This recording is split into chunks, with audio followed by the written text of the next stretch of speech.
त्या ठिकाणी आलो आहे आम्ही. या ठिकाणी आता तुम्हाला दाखवतोय सर्व डोंगर दिसत आहेत. हा पहा, आता मान्सूनचं आगमन झालेलं आहे. आता बघा, आत्ता हे बघा, तुम्हाला आता थोडक्यात दाखवतो. हे बघा, वरती आहे ना ढग दिसत आहेत. काही मान्सूनचं आगमन आहे. हे पहिले ढग आहेत. आता याच्यानंतर हा जो मान्सून येतोय हे बाकीचे ढग दिसत आहेत. त्याच्या अनुषंगाने आम्ही थोडं वेळ काढला आणि आलो फिरायला. आता फिरता असताना काय झालं माहिती आहे का, तर संपूर्ण आता आम्हाला अंदाज होता कदाचित पाणी असेल, परंतु उष्णता पण एवढी, उन्हाळा पण एवढा कडक झाला का पाणी नाही.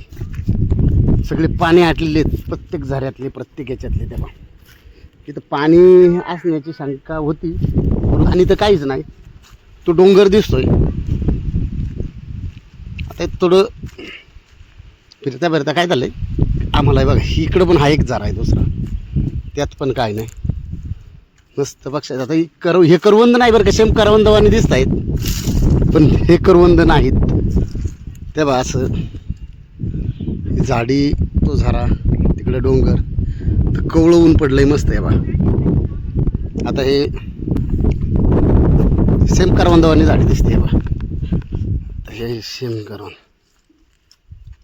अरे अरे अरे, हे बा, थांबा थांबा, तुम्हाला काय दिसलं का?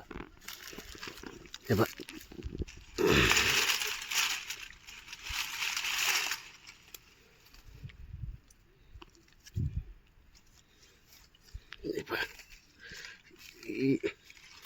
ताजी नाही, जुनीच आहे, परंतु भरपूर मोठी आहे.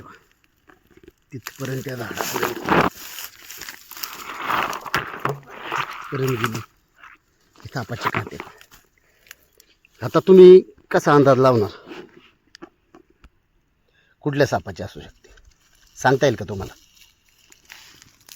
मी तर ओळखली, परंतु कमेंटमध्ये तुम्ही नक्की सांगा ही कुठल्या सापाची काते. कमीत कमी साधारण आहे ना, तुम्हाला सांगतो, ही 2 ते 3 दिवसापूर्वीची काते. अजून ती थोडी ओली आहे बघा. तेव्हा इथे स्केल दिसत आहेत.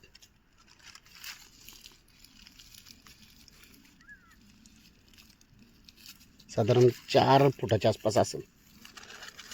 हा तिथे मुंडक्याचा भाग आहे.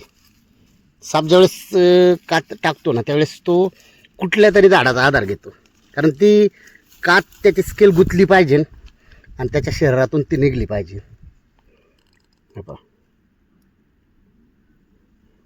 4 फूट असेल कदाचित. आता इथं कदाचित तो त्या ठिकाणी नसेल, परंतु आपण पाहण्याचा प्रयत्न करू जर असेल, कारण आता पाणी पण नाही, सुकलेलं आहे.